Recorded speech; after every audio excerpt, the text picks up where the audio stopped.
So, after 3 long months of waiting and waiting and being linked with every single manager that has ever existed, basically, at this point, Tottenham Hotspur have finally appointed their man. I don't know what... Nuno Espírito Santo, for all of you who don't know, this is breaking news, literally just been announced. Literally just seen the photo of it right now.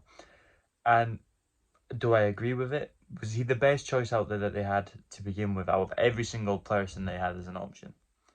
No, you know, you're looking at Conte, Nagelsmann. All these players were great options, but I also think they can do a lot worse than Nuno Espirito.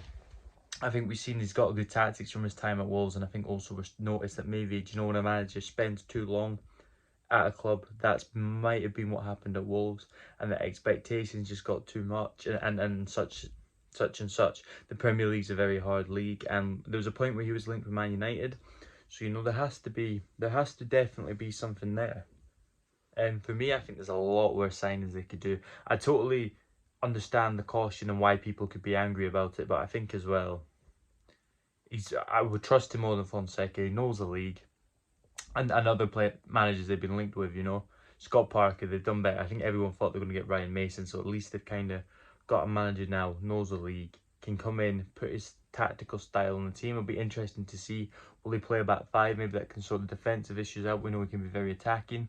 Will any of the world players now want to join Tottenham because of obviously who he is? I know Tottenham have been linked with a centre-back from Bologna, 21 years old, from Japan. I can't quite remember his name, but is he part of it? We know they've got a sporting director, so they can work alongside of each other, and he'd have had a big decision in finally Tottenham appointing a manager, because it has been an embarrassment for Tottenham Hotspur over the past 3 months, waiting to choose who they want to manage them, and putting offers on the table I think it was something like 9 or 10 managers that they'd offered a job, if they turned it down, or said the club weren't ambitious enough, or we don't want Ryan Mason, and they finally got their man, or a man, maybe not their man, but I did think when Nuno was sacked that this is probably where he would end up.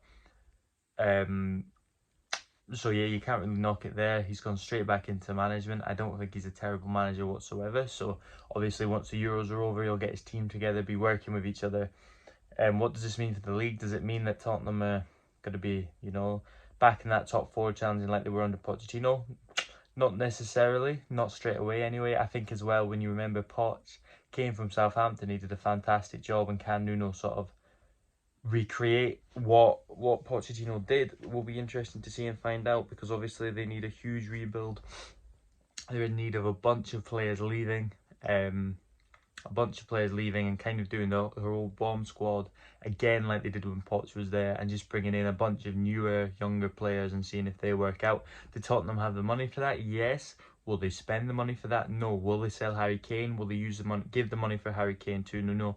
There's a lot of questions that need to be answered, and we see what's going to actually happen. I know Tottenham have been linked with Martial as well, so that'll be interesting to see.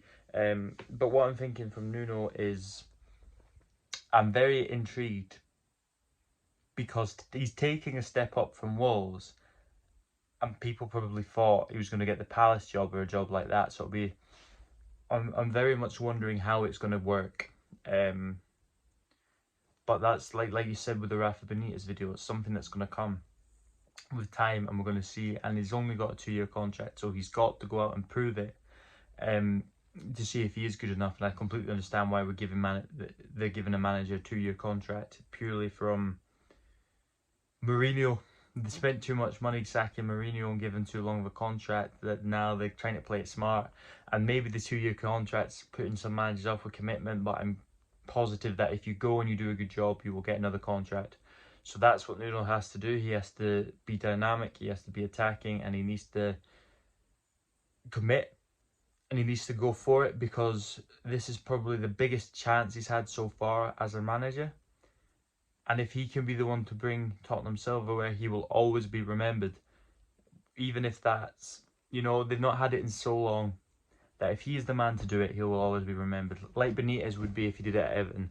You know, today there's been 2 new appointments in the league, so we're going to be very interested to see how they both get on. Both experienced in the Premier League, both managed in it before, both had amazing victories and such like, so it'll be very interesting to see where it ends up and how it goes on. You never know.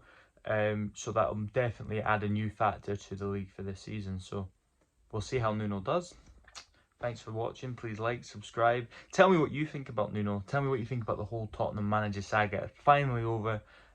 This is either my third or fourth video on the manager, and every time I was like, they're about to appoint a manager, they never did. So we'll leave it at that.